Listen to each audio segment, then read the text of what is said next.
We live our entire lives at the bottom of this invisible ocean. It protects us, it gives us life, and honestly, most of us barely give it a second thought. So today, we're going to talk about Earth's atmosphere, the guardian we literally can't see. Seriously, go ahead and do it. Take a big, deep breath. Feels like you're just pulling in pure oxygen, right? Well, what if I told you the reality is way more surprising? What's actually in that breath you just took? All right, let's break that down. We're going to deconstruct a single breath and look at the fundamental recipe for the air that keeps every single one of us alive. And here it is. Now, the thing that probably jumps out at you is that the biggest slice of this pie, it's not oxygen. Almost 80% of the air all around us is actually nitrogen. Oxygen, the stuff we think we breathe, makes up only about 21%. And everything else, argon, CO2, all those other gases, they're crammed into that tiny little sliver that's less than 1%. So, why on earth is there so much nitrogen? Well, think of it as the ultimate peacekeeper. Nitrogen is mostly inert, which means it doesn't react much. It acts as this crucial buffer, watering down the super-reactive oxygen.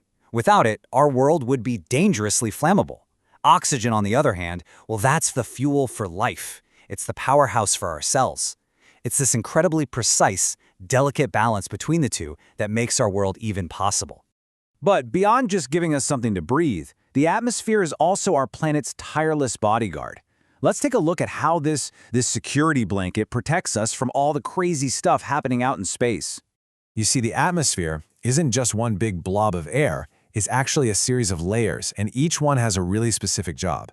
Down here, where we live, in the troposphere, that's where all our weather happens. You go up a bit to the stratosphere, and that's where you'll find the famous ozone layer, our planetary sunscreen. But my favorite has to be the mesosphere. This layer is our meteor shield, where most of the space rocks that come hurtling towards Earth just burn up into shooting stars. Pretty cool, right?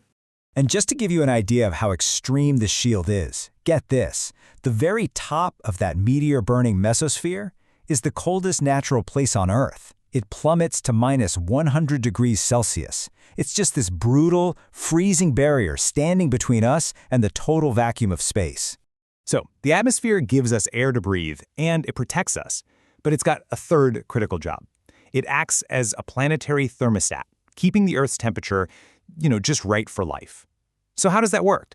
Well, it's all thanks to something called the greenhouse effect. Now, it is absolutely crucial to understand that this is a completely natural and totally vital process. Certain gases in the air trap a bit of the sun's heat, kind of like a blanket, which keeps our planet about 33 degrees Celsius warmer than it would be otherwise. Seriously, without it, Earth would just be a frozen, lifeless rock. But which gases are doing all the heavy lifting here? This chart is pretty eye-opening.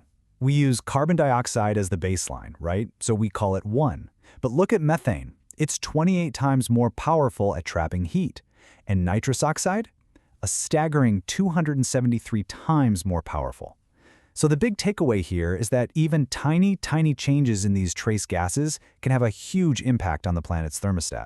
And that right there brings us to the central challenge of our time. This incredibly fine-tuned system, this atmospheric balance that supported life for millions of years, is now, well, it's under a whole lot of pressure from human activity. So let's just be crystal clear about the difference here. On one side, you've got the natural greenhouse effect. That's the good guy. It's essential for life. On the other side, you have the enhanced greenhouse effect. It's the exact same mechanism, but by pumping extra greenhouse gases into the air, we're basically thickening that blanket, trapping too much heat, and knocking that natural balance all out of whack. So how much have we actually changed things? This timeline says it all. For 800,000 years, we know this from ancient ice cores, CO2 levels in the air never went above 300 parts per million. Then, look at what's happened in just the last 70 years or so. We haven't just passed it, we've shot past 422. The line on the graph isn't just rising, it's going almost vertical. And this quote, which comes from that same data, really puts it all into perspective. It isn't just the amount of CO2 that's so off the charts. It's the absolutely staggering speed of the change. Natural systems have never, in almost a million years, had to deal with a shift this fast. All of this brings us to a final, and maybe the most important thought. Once you understand the science of our atmosphere, you start to recognize our shared responsibility for it. So if there's one thing to take away from all this, it's this. That vast sky above us, it isn't limitless. It's a thin, fragile shield. It's a complex and interconnected system where a small change in one part can have massive consequences for the whole. It is, without a doubt, the single most critical piece of infrastructure for life on this planet. For billions of years, the atmosphere and life on Earth have shaped each other in this kind of delicate dance. But now, for the first time in history, a single species, us, holds the power to fundamentally change the steps of that dance. So the real question for all of us is, how will our atmosphere evolve with us?